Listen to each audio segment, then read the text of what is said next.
Welcome to Ask the Accountant, the podcast that is made for you. Weekly podcast live Mondays from 8:30 a.m., released on the podcast service of your choice on Wednesdays. Your main weekly hosts, Aaron, Patrick, and Johann. Got something to ask? Submit your questions below or ask during the show. Podcast loading. We are currently getting everything set up behind the scenes, so sit back, relax, and we will be with you in a few seconds. Enjoy.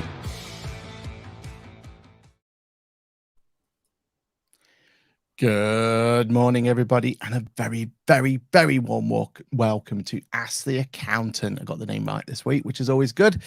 Today is the 16th of January, 2023, and it's episode number 13, and we have a cracker in store for you today. With me, as always, is Johann. Johann, how has your week been? You had a good week? Good morning. I don't know how warm it is where you are, but we've got frost and ice, so I had to go and de-ice the wife's car this morning. Benefit of me working from home is I don't have that problem. Yeah, your commute was a little bit safer, wasn't it? I mean, a bit dangerous sometimes on the landing, but as long as you get past that, you're absolutely fine. Yeah, as long as I don't divert through the bathroom and hit the wet floor, it's all right. Danger averted. Danger averted. Okay, well, today we have an absolute cracker, as I said, for you. A bit light on news, but we've got some kind of more conversational topics to go through. And we're going to make sure that we bring in as much of your content as possible. As always, this webinar or podcast is all about you. So do make sure that if you are around to put your little chat into the chat box and we'll shout you out. We've got a bit of a topic later down the line that might involve you guys as well. So let's, if you are out there, let's get ready to get some of your point in there. As Lucy has just come up with and saying they've got snow in Newcastle. So yeah, it looks like North has been hit by the white stuff, unfortunately. So yeah, stay safe out there, hopefully. If you do have a question, though, I'm just going to put the question link into the comments now. So if you have got a question for the show, make sure you utilize that one, and we'll run straight into our first topic. So the topic I have in mind for the first one is a bit of a look back on 2022. So there's a great little article on Accountancy Web, Reasons for Accountants to be Miserable. So I thought that'd be a great little start to the Monday morning. What more do you want than a bit of a uplift of how to be miserable in these days? But it was a really interesting article, and it was basically looking back on 2022 and kind of the problems and issues we had and everything else that we had with it. Now, we covered a little bit on it last week about MTD, and we're going to try and stay away from MTD as much as we can. I feel like sometimes it can take over a little bit, but we're definitely going to have a bit of conversation to come through with it and go from there. But if you had a look back on 2022, Johann, before we go into content, what would your initial reactions be? Is it doom and gloom, or do you think we may have jumped the gun a little bit on this particular article? I would argue otherwise. For my clients, there are certainly lots and lots of wins. Their businesses are thriving. We were, as a business, did very well. We took on a new acquisition. I would argue, from a positive point of view, there was very little in the way of legislation changes from HMRC for us to contend with. Lots of talk about what's coming in 2023, but that's next year's problem. But yeah, I can understand why there's a negative feeling, and to be fair, I think a certain amount of our industry have a tendency to just be negative and to see the darkness in things. But no, overall, I'd say 2022 was a positive year. Good. That's what I want to hear. That's what we want to hear. We want positivity on the show. I tend to agree. I think the MTD issue aside, it was just more frustration than anything else, isn't it? It's not the end of the world. It's not. Well, hopefully, it's not the end of the world for some practices and software vendors out there. Hopefully, the vendors that are affected negatively this can kind of pivot and keep themselves going, which is what we want. But I do think that some of the issues the accountancy industry is facing is still there and still prevalent, and probably got worse during 2022. The main one being the recruitment issue at the moment and not being able to recruit fully I do feel like that's going to be something that's not going to fix overnight.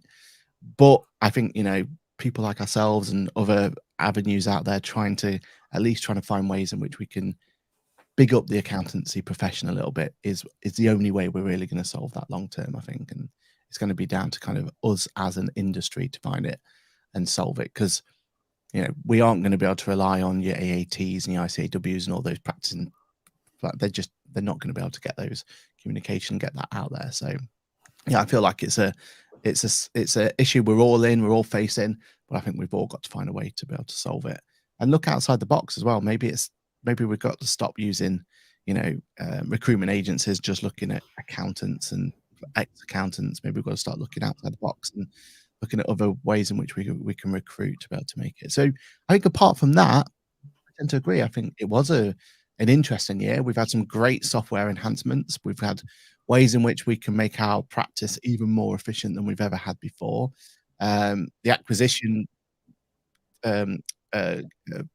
rolling has just continued to go.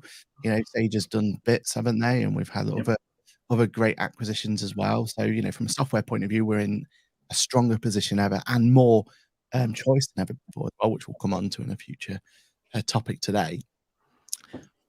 And, from like you said, there's been no major changes we've had to worry about.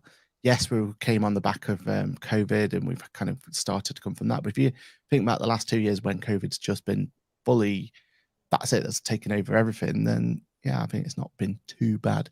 This particular article, though, was going on about MTD. It's how frustrating it was and how problematic it was, how COVID has had a negative effect. But it did have some opportunities to be cheerful, though. It was kind of bringing in the fact that, MTD it was actually a positive for some people as well. We spoke about it last week, didn't we, about the naysayers and everything else.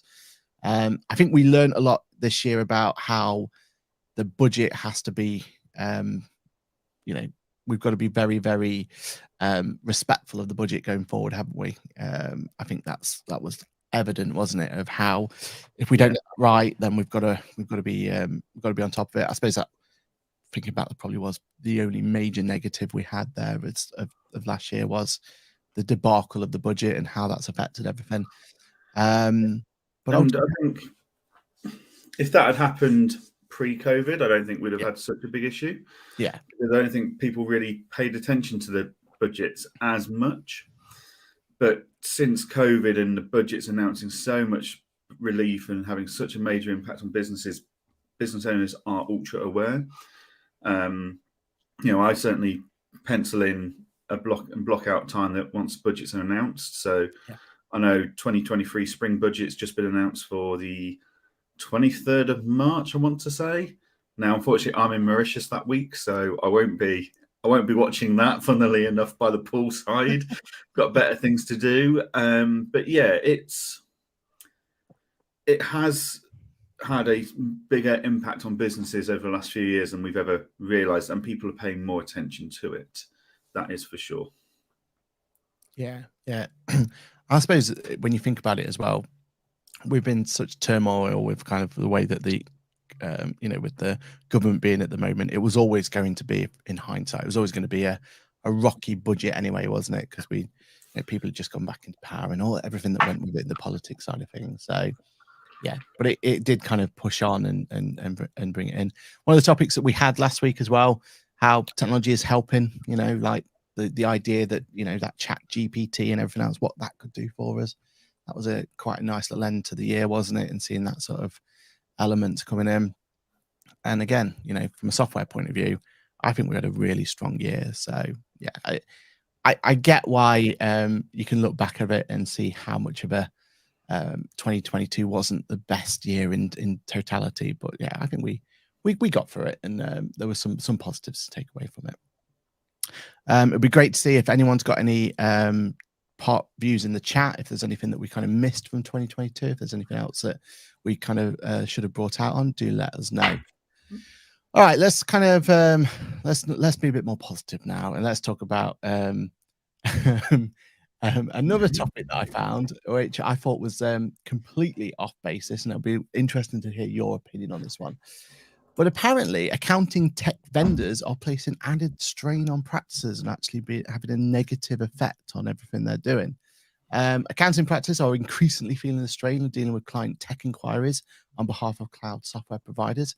And this particular article goes down to the fact that it's having a negative effect on us accounting practices and making our life more difficult.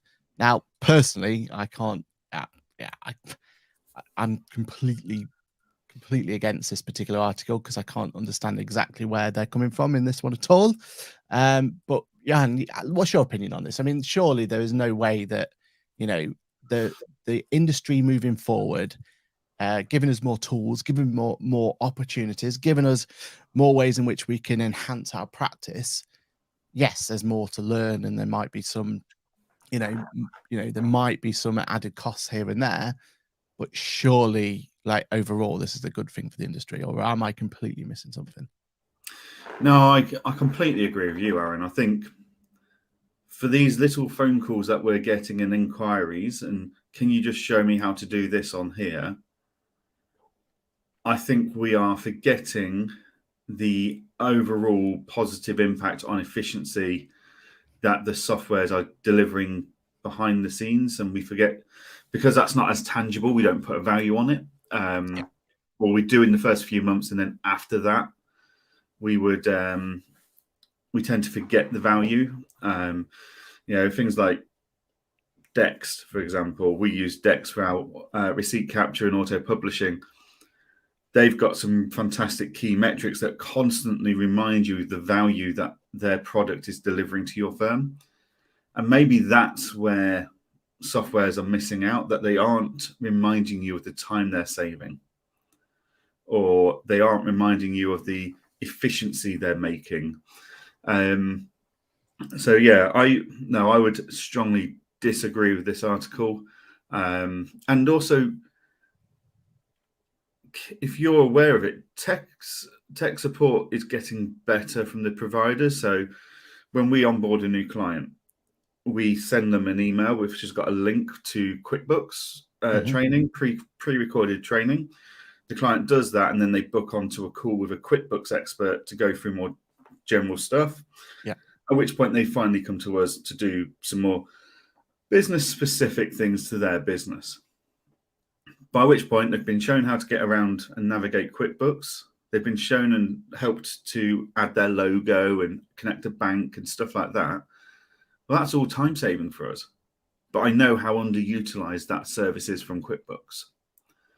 So is it that a technology is causing us more headaches, or is it that we just don't know the offering and support?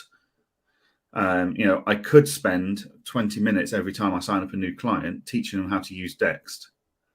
Actually, what we do is we send them a link to Dext videos that Dext have created that are client focused to help them understand how to install and use the app. Like, if you look at the resources that are readily available, then you don't need to worry about it. Like Tony Walker's in the comments, from Armalytics. When you sign up to Armalytics, they give you a template of an email you want to send to your clients when you request the bank statements. And in that is a pre-recorded video with screenshots and stuff showing your client through the experience that they're going to go through. So if the tech companies are doing stuff like that, I'm not saying they all are, but it is something we look for when we're looking at new tech, is what support's in place by the tech companies. Our friends at Hammock, they will do onboarding sessions with your clients. So yeah, I think we've got lots and lots of opportunities to use the resources that are out there. I think far too few accountants and bookkeepers look at those opportunities and use them. I completely agree. And it's this whole issue, isn't it? Like, as an accounting profession, we're kicking and screaming about this whole idea that we shouldn't, we should mark ourselves as business advisors as opposed to accountants, and we want to stay relevant. And there's this argument that keeps coming up time and time again. But for me, like, this whole tech stack and this whole opportunity to have a conversation about, being involved with what tech works and what doesn't is part of that business advisory part. You mentioned yourself about Dex. Like, that can completely change the way that a client perceives what their bookkeeping is going to be. When you look at Zettle versus Square or SumUp or whatever those solutions you're comfortable with being able to just showcase quickly to a client, that can make a huge difference to them. Maybe you're going to save them some money, but more so, you're going to be saving them a lot of time and a lot of issue, and maybe solving a problem that they had. I know you had a conversation with Cresco this month or this week about how you can hopefully implement a solution for your client to save them money, to make them more efficient, and ultimately make them so that they've got an opportunity to grow their business. If we're providing that level of support to them, yes, we can't solve every single problem for them, but if we're providing them solutions and solving them problems, then we as the accountant becomes more sticky, and we get a better relationship, and we help them, and obviously not obviously, but ultimately we get better job satisfaction, because that's where it becomes exciting, doesn't it, when you can help the client out. Yeah, and a lot of people always say to you, "Oh, how do you know all this stuff? Where do you go and learn all this stuff?" It's like, well, YouTube for a starter. Like, there's so much content on YouTube, but also this is why you and I go to conferences. This is why we network with these software providers, and we constantly talk to them at conferences, either at the stand or over a pint in the pub, because this is how we learn what their softwares can and can't do, and what resources are and aren't there. Because the software providers kind of make these resources, and they seem to forget about them sometimes, and I think they forget the importance of those resources. And it's only when you're having a natural conversation that they go, "Oh, well, actually, we've got a video that can help you do that." It's like, cool, let's get that video. Let's sort this out. So yeah, it's what you make of the situation, I think. And a lot of accountants and bookkeepers are not willing to invest their time and resources into going to conferences, researching softwares. And they're probably the ones that are the force behind articles like this, that are saying tech solutions are more of a headache than they are a solution. Yeah. And this whole idea that we've become more of a salesperson just doesn't hold true. Yes, we're trying to push innovation to clients, and yes, we're trying to make their life easier, but ultimately we're doing it because it's to improve the client in one way or another. We're problem solving, we're sorting solutions. I do agree on one part of the article that says about tech savvy talent getting snapped up. That will be an issue. Like, you are going to have people in the industry who are ultimately going to be comfortable with talking about these sort of solutions, and there's going to be people who aren't comfortable with it. But realistically, all we've got to do is just improve our training for them, like internally for our staff members, find ways to encourage them. I know, looking behind the scenes a little bit in terms of QuickBooks and what their training platform is going forward, and how, Core and Advanced has been so well received, and how that is. But what's next for that? Like, what else can QuickBooks train and help with? And that's where ultimately we'll get more people involved in some of these solutions. Just even something like QuickBooks, you may be able to file a VAT return, but there's so much more that's in there, and that's where you can really start to see benefits for your clients and be able to bring in opportunities and add other aspects to the app system. And okay, probably worst example is QuickBooks, because they're struggling a little bit to help other solutions like get involved. But ultimately that's where it's going to come from. It's this ecosystem idea, isn't it? Yeah. And when people kind of ask me, like, where do I get ideas from, and where do I get these solutions from and stuff, majority of the time it's because I found a solution because it's connecting with something I'm already using. Like, as soon as I set up a new piece of solution, the first thing I'd always look at is their integrations page, because ultimately for me, that's something that is important. Like, if it's a solution that will happily talk to other solutions I've already got, then straight away that's something that I will always push for, and always have an opportunity to have a bit more of a time available to learn it inside out and understand it more, than if it's in its own little ecosystem. It's trying just to stay by itself and not talk to the rest of the world. And a great example of that is always going to be when clients ask me what EPOS solution, or what solution should they use? Is it Square? Is it Zettle? Is it SumUp? Well, I always tend to jump on the Zettle or Square before I go to SumUp, because SumUp is just sat in its own little ecosystem and it doesn't want to talk to the rest of them. Whereas because the other two are more open and they have the opportunity to connect more solutions to them, then suddenly we can have much more opportunity there. And I think that's how I have always kind of adapted my way of being able to get involved in all these pieces of software, because it's integration first, and then from there you can start seeing where the benefits come from. So yeah, I get the tech savvy talent getting snapped up argument. I can see that bit, but I think that's just something, again, we need to broaden our horizons into who we are going to recruit into the accounting world going forward. You know, is it just going to be accountants, or do we need to start thinking about people who are more tech first? And maybe do we need some sort of like IT-esque team going forward as part of your business strategy? That's something that I think we need to start looking more and more into, isn't it? Yeah, definitely. And yeah, there's always going to be challenges, but I still strongly believe that the tech is bringing more good than it's taking away. Like, you know, people are saying that, oh, accountants are leaving the industry to go and work for software companies, and they are. I've seen it. You know, that's where our acquisition last August came from. Was that person wanted to sell up and go and didn't want the hassles of and having a firm anymore. They wanted to go and work for a software company in the industry, and that's fine. But it's still a minority. You know, it's still a very small amount of people that are doing it, and having voices and champions in those software companies with a background in the industry is so important that I don't see it as a negative, because it's those voices that software companies will listen to and build and follow new features from and stuff. So yeah, everything you do will have ups and downs and positives and negatives. And yeah, I think this article just frames the negatives, ignoring all the benefits that it brings with it. Yeah, 100%. And that whole point about people from the industry going in and training, or going into more of a tech role, the best thing about that is that they're going in there knowing what the problems are.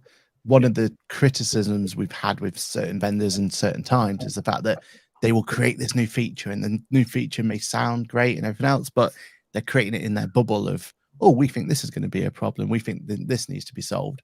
When if they just spent that time, properly talking to accountants, they would have probably seen that actually that's not quite the pain point we've got. Our pain point is here.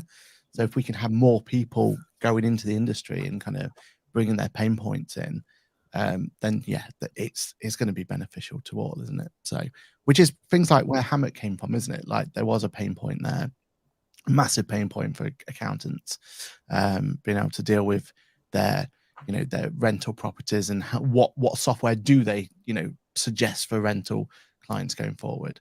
And then Hammock were like, well, that's a pain point, let's build a solution around it. And if we get more and more and more of that, then that's where we're going to get some great software solutions. And ultimately it makes it easier for us, because if that, the cream will always rise, and then we can have that tech stack that goes, right, well, that's best in class, that's best in class, that's best in class. Let's start let's start implementing them. And we become less of a salesy, pusher and everything else. We're becoming more of a, right, here's your problem that you have, Mr. Client, and here is a load of solutions that can benefit you. And I think that ultimately is going to be the best way forward, isn't it? Definitely. Awesome. All right, well, I feel like we put that to bed, and we've made sure that that's not going to go forward. So what about some horror stories? So this one, I'd love to get some of the chat involved if we can. But we're in the middle of a pretty busy season, aren't we? There's some sort of deadline coming up by the end of this month, I've heard, and something that we've got to keep on top of. Yeah, I mean, it's been very interesting on my favorite platform of LinkedIn. Quite a few people realizing that there seems to be a tribe of accountants and bookkeepers that are refusing to take on work. We've picked up 5 self-assessment tax returns in the last week from people that have gone to accountants that said, oh no, we don't take on new self-assessments past November. or they're charging 4 times the price that they'd normally charge because it's now in January. And it's like, yeah, that's fine. If that's how you want to run your business, that's absolutely fine. But is that the right thing by the client? In my opinion, no. So, there's a few posts on LinkedIn at the moment where people are saying, look, we're still taking self-assessments. It doesn't mean we're last minute. It doesn't mean we're unorganized. It just means our doors are open and we're here to support clients. We're still taking on self-assessments. My team aren't working weekends. They're not working nights. We are on top of things. We've got a smooth system. We've got a smooth process, which means we're able to take on those last-minute tax returns, which means we're supporting clients and new clients. And by doing that, we've already picked up 2 long-term monthly clients out of being that open, supportive practice, which other firms have said, oh, you want a self-assessment tax return? No, thank you. And they've not realized what they've actually missed out on isn't just a self-assessment tax return. They've missed out on a reoccurring monthly client. Yeah. That has potential to bring quite a lot of value to them. But yeah, so we are in what is the busiest month of the year, I suppose. I don't know about you, but most VAT returns have a filing deadline of 7th of January, I find, and then put on top of that the self-assessment deadline. Yeah, there are days when you go, Christ, when does it end? But that is the industry. It's like going into hospitality and complaining Christmas is busy. Every industry has its peak time. If you're in the travel and tourism industry and you complain it's busy in the summer, well, perhaps it's not the industry for you. If you're in hospitality and you complain it's busy at Christmas, then it's not the industry for you. Like, we all have peaks and troughs, and we just have to accept this is our peak and do what we can to help reduce the stress on our teams. Yeah, couldn't agree more. And it goes back to this whole software issue, doesn't it? It's like, we can have particular software solutions that can make it easier, and we can have particular software solutions that are just going to make it more difficult for you, or lack of software just means that you're never going to be able to have efficiencies in place to be able to deal with it. So yeah, I mean, we spoke about it a lot last week, so I don't want to kind of go over the same topics again and again, but it is a lot of times where you do think about like why there's so much negativity around it. Like when you were saying about LinkedIn, and you were talking about how there's a lot of topics coming up on everything else, where people are being so negative about other people taking on work, and like it's almost like a taboo, or they're trying to sit there and say that, well, you shouldn't have problems in January. It's down to you. You've got to train your clients, and as we were talking about last week, and all that sort of stuff doesn't there's never going to be a solution that means that we're never going to have these busy periods. Even if we do get our dream and MTD gets moved and the filing deadlines change and we get that September period that we have to file because we got a December year end or whatever it's going to be, going forward, all we're doing is we're pushing that back. MTD will not solve these issues for us. We're still going to have deadlines and problems to go through, but it is definitely going to be something that we're going to need to have to think about and be able to find, solutions for always at all points. Like clients, sometimes for them, best thing they can ever do is just bury their head in the sand. Now, maybe that's not the right client for you. Maybe, they're the sort of clients you want to kind of stay away from. But, if they do choose to bury their head in the sand, then all you can do is support them until they decide to bring their head up, isn't it? Like there's nothing else we can do as a profession. So yeah, I do. We're kind of in the same boat as you. It is a lot busier and there is a lot more work to do at this point, but it's not to a point where we're struggling, and we are still taking on work and we're getting some really good clients out of it. Because ultimately the clients we're being passed to at this moment are recommendations. It's how clients are passing work over to us because they know that we'll get the work done for them because we've already shown that we can do it for them. So if the other thing to do if you're not taking on new clients is sometimes you can harm your relationships with your current clients if they have gone and put their neck on the line to recommend you, and then you turn around to them and say, nope, can't do that work for you, then it's damaging their reputation as well. Yeah. The reason I brought this up though was we had some great horror stories that started flooding through. There's some examples here of how a client or an accounting firm here who has 700 odd clients, and they were left with 400 tax returns to finalize in January. Now, them sort of numbers is very scary, isn't it? And they're the sort of ones where you think to yourself, that's yeah. And if I think back to my earlier part of my career, that's exactly what it was like. It was, you came into January and just had to work every hour that it was just to try and get it over the line. But I do think those sort of days, though, are less and less likely, or less and less prevalent these days, because we do have technology to help us. And this is an example of where, having that opportunity to understand the software a bit more gives us a chance to be a bit more efficient in the way that we do things. Like, gone are the days where we're waiting on every aspect of it from a client. A lot of our clients now, yes, we may be still waiting on little bits here and there, but we've done the majority of the work. We're just waiting for them to pass us whatever it is that we're still, a bit of rental income or whatever it's going to be. Yeah. And then the idea then for us is to take that learning, and that mean next year, well, how do we improve that? That's a pain point. What software or what solution or what system can we put into place to be able to make sure that's not a problem next year? And I think that's what ultimately we, as a profession, we've got to do more and more of, isn't it? Be a bit more proactive and find these pain points and try and find out. And when we're at these conferences, that's what we want to be talking about. That's what we want to listen to. When we're doing shows like this, if you have got those sort of issues and problems, stick them in the question box. Like, maybe we don't know the answer straight away, but we've got enough people in the industry that we could reach out to try and find an answer. And I think that's ultimately where we need to come from. Another one here is I really like this one about how a client delivered their final accounts in a black bin bag on just a few days before the deadline, and because it was a butcher, it was full of dried blood and other parts of the paperwork. So yeah, they're the sort of things that you kind of remember back to the earlier days of how it was. That's one of the advantages of using QuickBooks or Xero, isn't it? Or Dext, yeah. If they've got, I had a farmer who delivered a pile of paperwork once. It's like, is that mud or is that something nastier on that bit of paper? I don't want to know. You know what, mate? Here's Dext. As you get the invoices, just take pictures, because I don't want to handle that in future.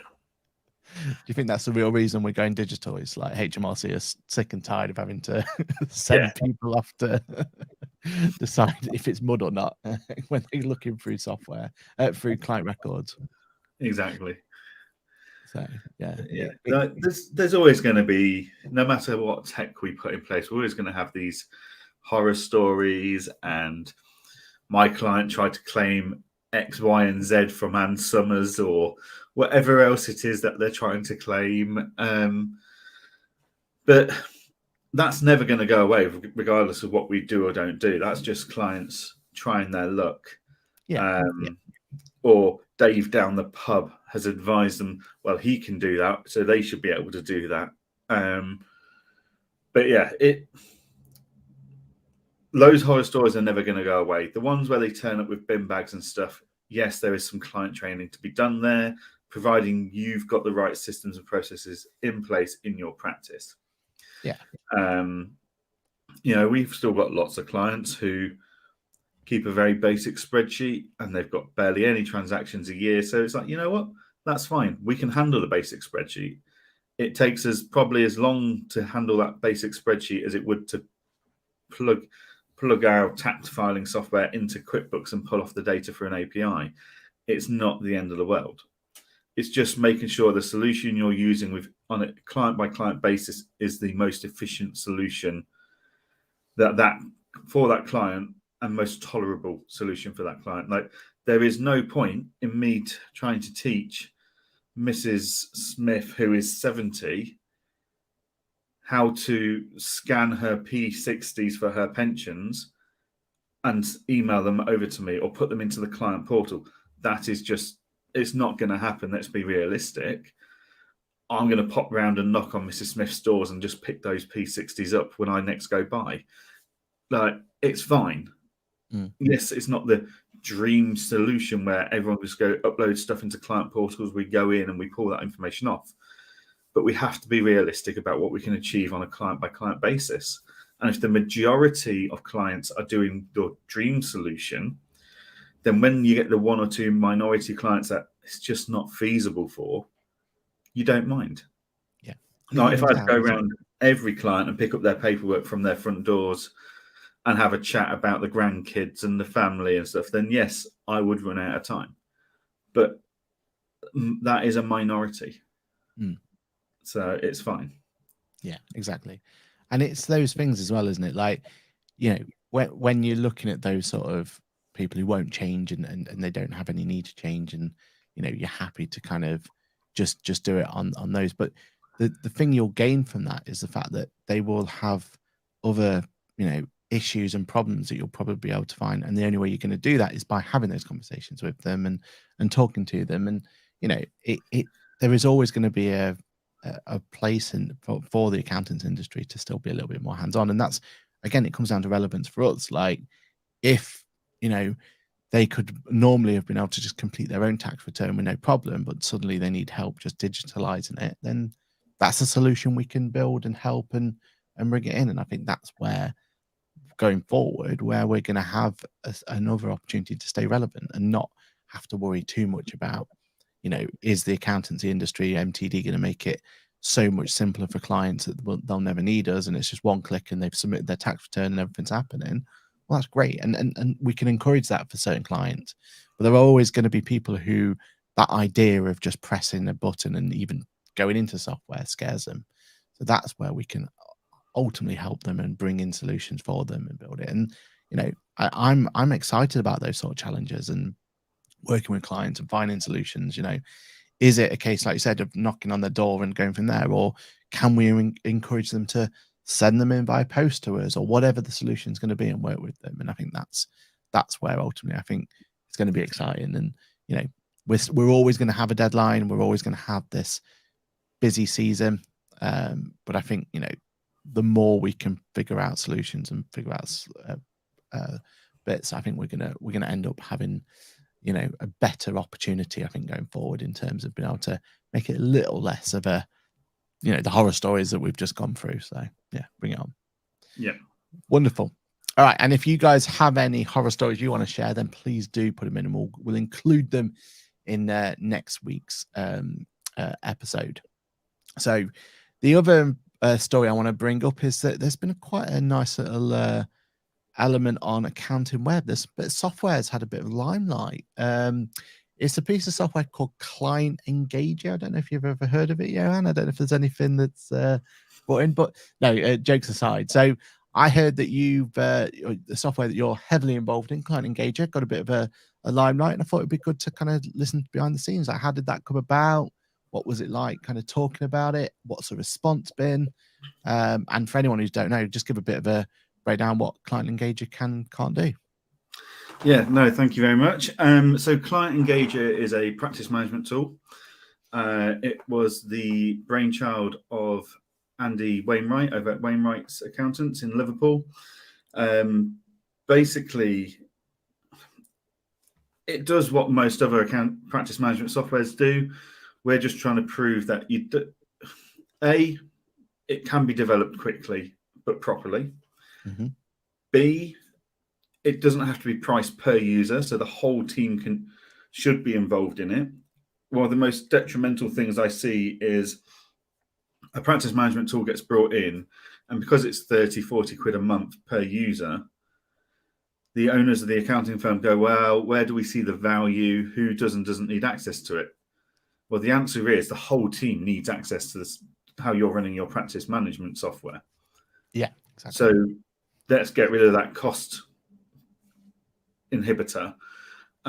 So we price by the amount of clients you've got, and it's not like £1 a client or anything. It is a 0 to 50, 50 to 100, etc. With our new pricing model actually coming out in the coming weeks with our new website. But yeah, we launched our e-signing feature last week publicly, but I've been doing a few videos and how-tos, and I've done 2 quite long videos about all the latest features that we've got in Client Engager, because we are releasing updates pretty much fortnightly at the moment, with quite considerable changes to the user interface, the user experience, and also new features coming out, just to try and respond to the feedback we're getting from our clients. Yeah. So yeah, I've been doing videos. We've been putting them onto YouTube to build a library of how-to videos, but also we've been putting them on LinkedIn. And a few of those videos got watched by Tom Herbert over at Accounting Web, and he reached out and asked if we'd do a bit of an article for him about the latest bit of tech. And yeah, so that was how that happened. And one of his big questions was, why do we need another practice management tool? Have we not got enough? And it's like, well, we have, but when you look at the market, there's no small players in the market anymore. No, not at all. Which means there's no dynamic adjustments. There's no new ideas necessarily coming into that space. Accountancy Manager have done a fantastic job. They're now owned by Bright, and their responsiveness to changes and new features and stuff, normally when you go into a bigger company, is restricted because there's resource limitations, etc. Iris haven't really done anything new in a few years, and are changing a few things with how their systems work. So that the space for small startup practice management softwares was pretty wide open.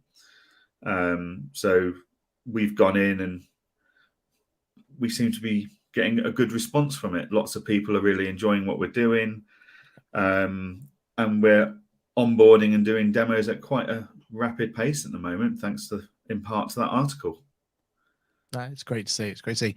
And I think as well, like them saying about if there's space in the industry, well, there's always going to be space for someone who's going to come in and actually bring new ideas and innovate the place and innovate it. Like, what I have been really impressed with Client Engager with is how quick you've been able to turn things around and bring new features and everything else.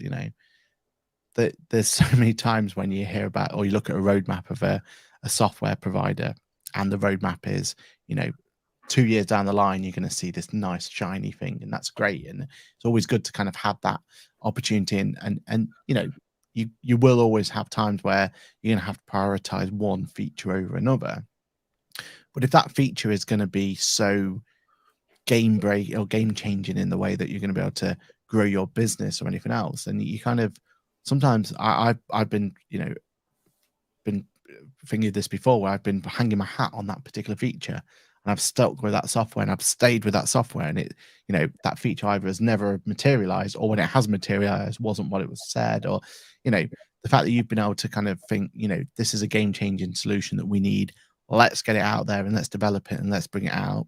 I think that says a lot about where and how dynamic Client Engager can be going forward. I think that's fresh and that's new, and that's something that gives you that opportunity as well when you're talking to other vendors, because then you're going to see what their challenges they're going to have, because you've firsthand seen how it is to what the problems are about developing software. And it also means that going forward, you'll be able to take that and go, right, okay, it's taken X amount to develop this feature. We've heard that this particular game-changing feature is going to take Y, and then you're going to have that opportunity to be able to develop it quicker and sooner. And that's what I'm really impressed with. I know it's still in its infancy, isn't it, the solution itself? But even now, it's a solution that you can take off, and it's going to solve a lot of headaches for a lot of small practices and medium practices out there. Yeah, and we don't plan on doing it all ourselves. So like AML, for example, there is no point in us trying to partner up with Verify and build out our own AML system and bring in the expertise of an AML person to sort that out. What's the point when we can just partner up with Zama? Yeah. What's the point of building all the bank statement information that we need and that tool when we can just partner up with Analytics? Yeah. What's the point of trying to build our own general ledger to raise invoices and stuff when we can partner up with QuickBooks and Xero? What's the point in building payment platforms when we could just partner up with Cresco? Exactly. Yeah. Like, we are very open to APIs with anyone that's interested in talking to our audience. But we do have a very dynamic roadmap, and we don't care how many clients or users you've got.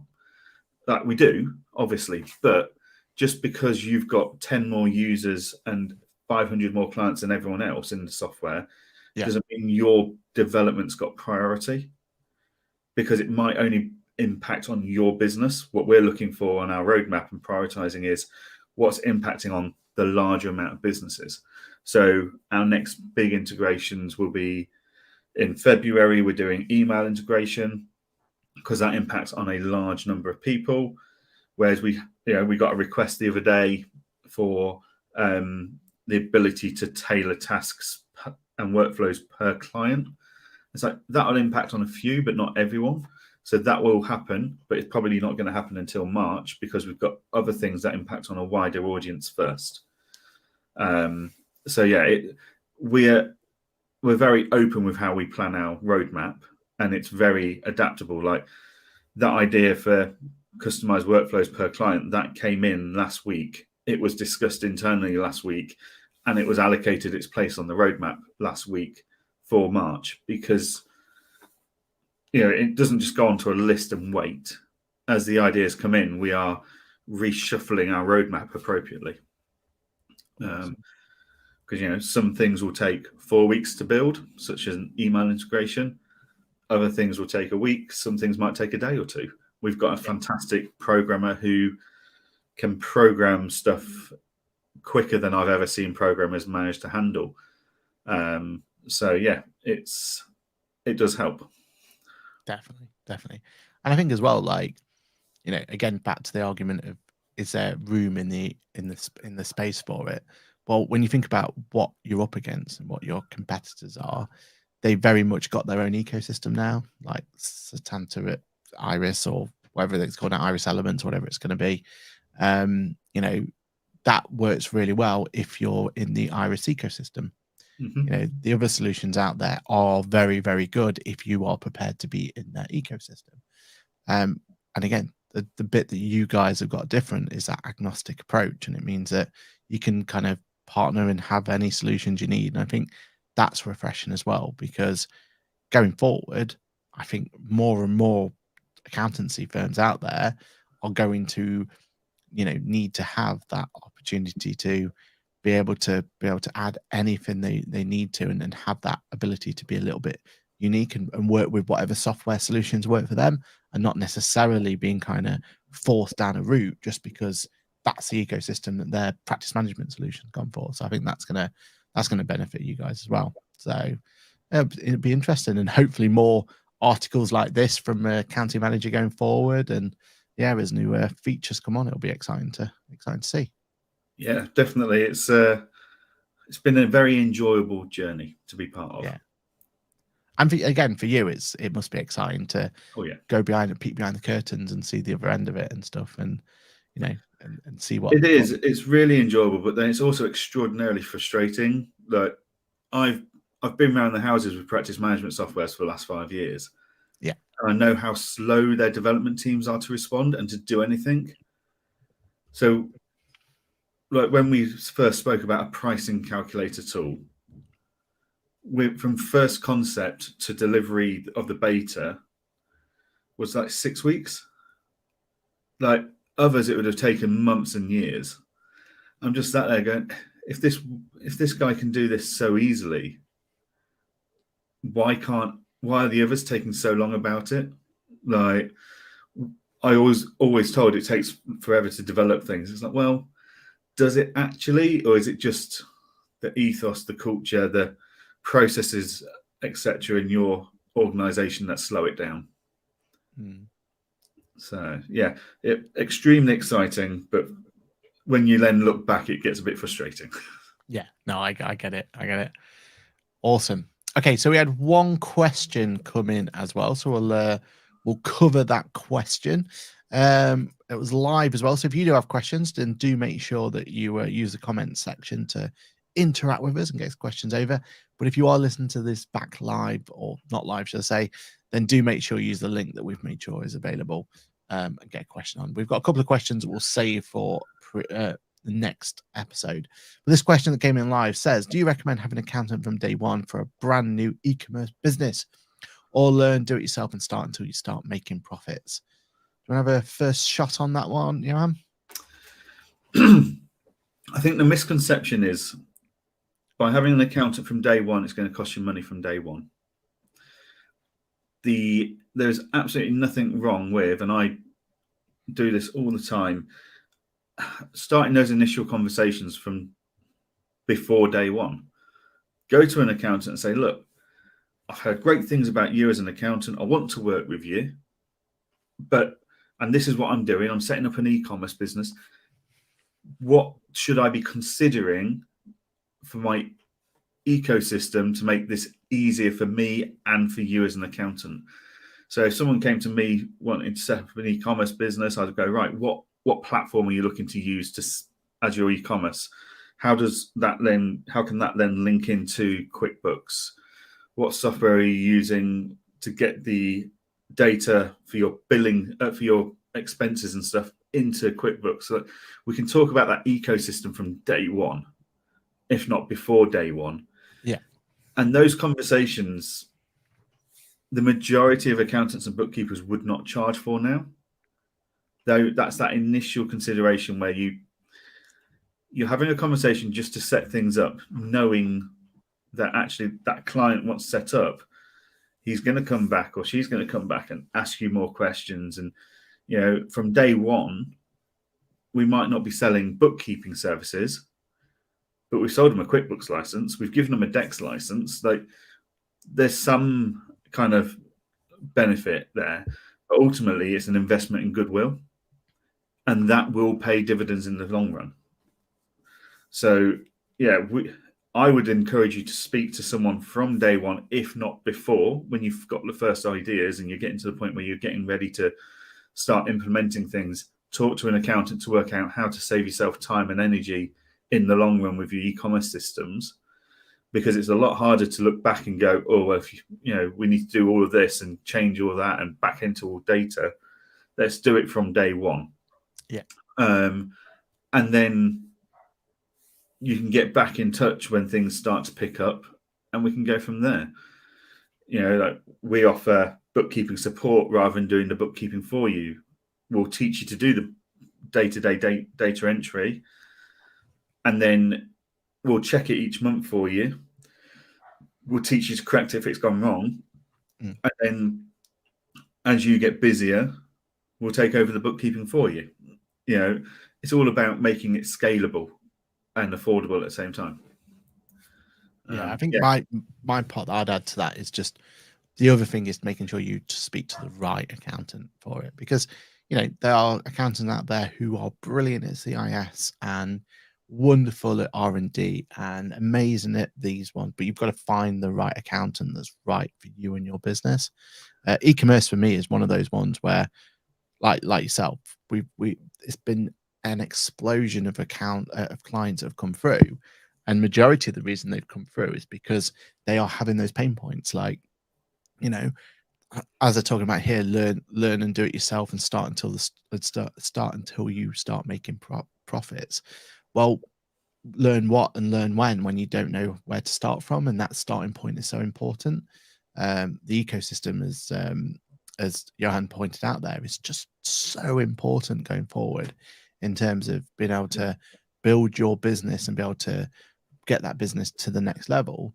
Because if you're spending days and days and hours of your day just going through doing your bookkeeping, then that might not be the most efficient way to grow your business.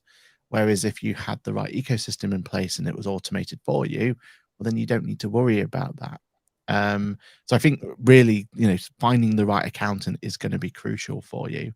And then just finding the right accountant that will help you just make sure your compliance bit is sorted. At the end of the day, you don't need to have too much concerns at the beginning about, the costs and everything involved. What you want to be making sure is that you have the compliance is understanding, what and when you're going to have to get everything submitted to HMRC or Companies House.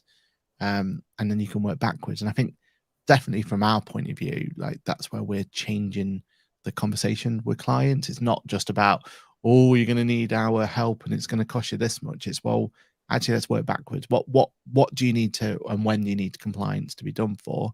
Where can we help you? If it's a light touch, great. If it's if you want to hand us all your work, that's fine as well. But, we're not going to pressure into either way of those particular solutions. Ultimately, we just want to make sure you know what your compliance is and we can work backwards from there. And I think that's a different conversation than what the accountants industry used to be, where it was, well, if you're going to start a business, you're going to need an accountant and, it's going to cost you this. And now it's more of a, like, let's work with clients, because you may be the best bookkeeper in the world. You never used it yet. You never had a go at that software yet, until you've kind of had a little maybe go and been pushed in the right direction and understand yourself, then you're good. But again, just please do find the right accountant. There's a lot of horror stories we've had lately are people who haven't quite taken that time to find the right accountant. They've jumped on board, and ultimately they've now got themselves into a mess because their data has just not been connected properly, or they've not used the right solutions, and they're now going to end up spending more money now asking an accountant to fix their problems than they would have done at the first point, just to be pointing in the right direction. So yeah, I think that's ultimately the best advice we can give, isn't it? It's just do your due diligence on the accountant as well. Yeah, definitely. Finding someone that understands e-commerce or whatever network industry you're in, that I've met some amazing accountants who are just do agriculture, for example. Exactly. Yeah. I wouldn't even try and dream of getting into that industry. It's just absolute minefield of different things but then they wouldn't dream of trying to deal with e-commerce either. So it's finding that accountant that A, has the industry experience that you're looking for, that your industry you're in, and B, that's got that open approach, that was willing to talk to you about your ecosystem and the processes and planning for the future without charging you huge amounts of money for that conversation to happen. Exactly. Brilliant. Well, we hope that's answered your question. Remember, if you do have any questions, then the best thing to do is use that question box. We can then make sure that we can answer it live on air for you next week. So I'm just going to post it into the chat now. So if you do have a question for us, then please do use the link. Or if you have any feedback on anything we've done, anything we've talked about, then please use the feedback form as well. And with that, that is the end of today's podcast. So, Johann, if there's anything you want to plug, promote, push, is there anything that's going to happen in this week that you want to talk about in any detail? No, I am in the office mainly this week. I've got to go and see a client after this, and then in the office, a few tax returns, a few client calls, a bit of due diligence work going on for a client, and client engager demos, I think, is my diary pretty much. Awesome. That's what I like to hear. Pretty much the same my end. I'm actually looking forward to having a week of being in the office. I was off for a few days early last week, and I had time out in London as well for a client. So it's just be good to be back in it and get some work in. And Andy says there, thank you for the feedback. Top show, guys. And he was very much excited about the client engager bit. So that's always good to hear. But this week I'm looking forward to having some time in the office, get some of those last bits done and dusted. And then, like you said, then we can kind of start making sure we're ready and waiting for other, because there will be some more work coming through, people who've left it to the last minute. So it'll be good to see that. We also, hopefully, fingers crossed, we've got a QuickBooks Labs episode on Wednesday. So fingers crossed we've got that going. And that'll be good to kind of see what's happening in the world of QuickBooks over in USA, and maybe even a special guest as well. We'll just tease it at that. With that, then, that is the end of today's webinar. Or why do I keep calling it webinar? This is not a webinar. This is a podcast, and it will always be a podcast. And I will get told off time and time again if I call it anything else. So with that, then, it is a great thank you from myself and from Johann. And I'm sure we'll look forward to see you next week. So it is a goodbye from me. And it's goodbye from me. Cheers, everyone. Have a great week, and we'll see you next week. Bye.